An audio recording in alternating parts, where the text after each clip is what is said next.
So, how did Spike come about? Well, what happened was with Andy, he'd had this ongoing shoulder injury and just wasn't getting any better at the time. So he says it's best to carry on without him, which is what we did. So, of course, the drummer problem, as always, came up again. I've known Spike for about over 30 odd years. We did an album together in 1988. We both used to be in sacrilege together in the late 80s, so we first met about 87, so we've known each other about 33 years. And then again in 2016, with us both in a band called Sacrilege. So basically I just took potluck, sent him a text or an email, I can't remember. He'll remember more than me.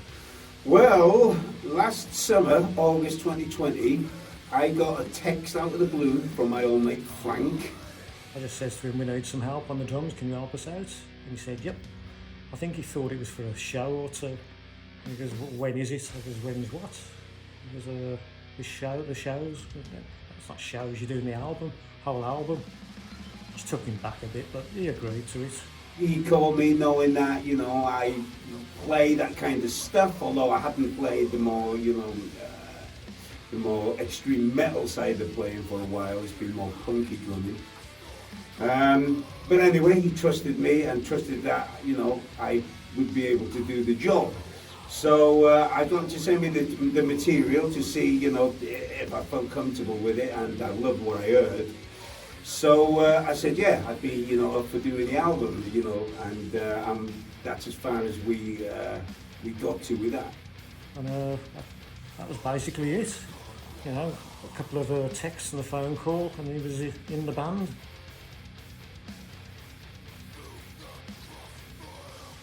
As there hadn't been a lot of time to prepare for the recording, I was really pleased to hear from the band when we were having our one and only little rehearsal together that I had a week to record the drums. And the reason that this was such good news for me, or to me, was that I hadn't had a lot of time to prepare because, I'd heard from Frank in August, I was already away on holiday, other members were away on holiday after that. I had other commitments, so I hadn't had a lot of time to prepare, for recording. I know he likes a challenge, so basically we just sent him the files for the demos. Says, can you learn these? 45 minutes worth of bloody music.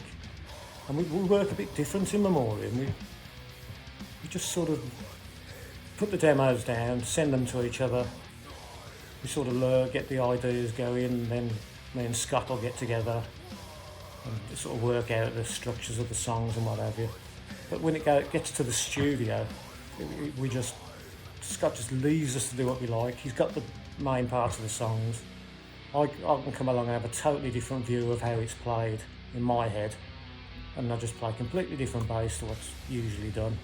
Carl will do his vocals, and the same thing happened with Spike. Going to the studio, meeting Russ, who'd done the previous album, Russ Russell that is, and knowing that he was not only producing it but engineering it was really good. And we got on really well straight away, and we bonded over Neil Peart, in fact, and he's a big fan, so am I. So I knew I was in good hands for recording the drums. And he was there. It was great because he was there to help reassure me when I was putting parts together, or like guiding me in different directions if it wasn't working and things like that. It was a real pleasure. It was nice and relaxed, and in fact, even though I had a week to do it, I'd really got the whole album done in 5 days, so there was 2 days extra. But we spent a bit of extra time, just tidying bits up, or maybe looking back, on parts that I felt a little bit unsure about. I hadn't heard anything he'd done until he'd finished the album, and we were just absolutely stunned when we heard what he'd done to all the tracks. Totally changed the dynamics of virtually every one of them. We kept, the basic bits which we wanted in certain areas, but basically, as with the rest of us, it was totally free rein, and it just wonderful what he came out with. Don't tell him that though, he'll get bloody big-headed. The other strange thing when we were doing the album was that I've never done before is none of the band were there. So it was just me and Russell the whole time, just the two of us, nobody else. And that was a bit unusual because, you know, you're always used to other members being there, even if they're sometimes being, you know, not in this case because they weren't there, but, you know, many times when you're in the studio and you're trying to get your parts down, sometimes having other members there can be a bit of a pain in the ass because, you know, they're interfering or they just, you know, it can end up being, you know, a thing where they're sidetracking your focus because you can kind of see things going on when you're trying to, you know, knuckle down with the recording. You can see things going on in the control room or whatever. So yeah, it was, you know, it was an unusual experience, and of course this has partly been, we weren't in lockdown at that period, but of course the one person that was going to be there was Frank. But he couldn't come because he had to isolate due to possibly having COVID, which he didn't have.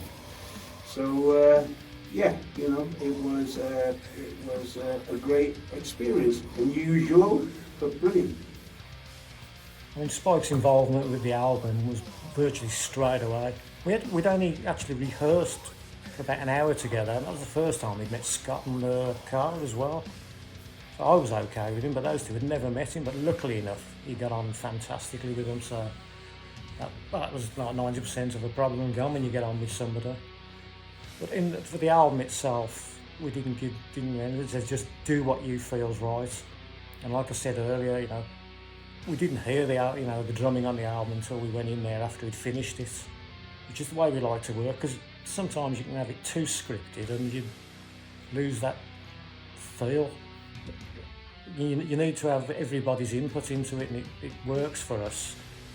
You know, like I say, Scott does his songs, and it just gives us free rein. It doesn't matter if it comes out totally different to what he thinks it's going to be. It just lets us rip with it and do what the hell we like. And Spike really let rip on the album and do what he likes, and it's fantastic. Like I say, still don't tell him that bit either. It's the battle to fight.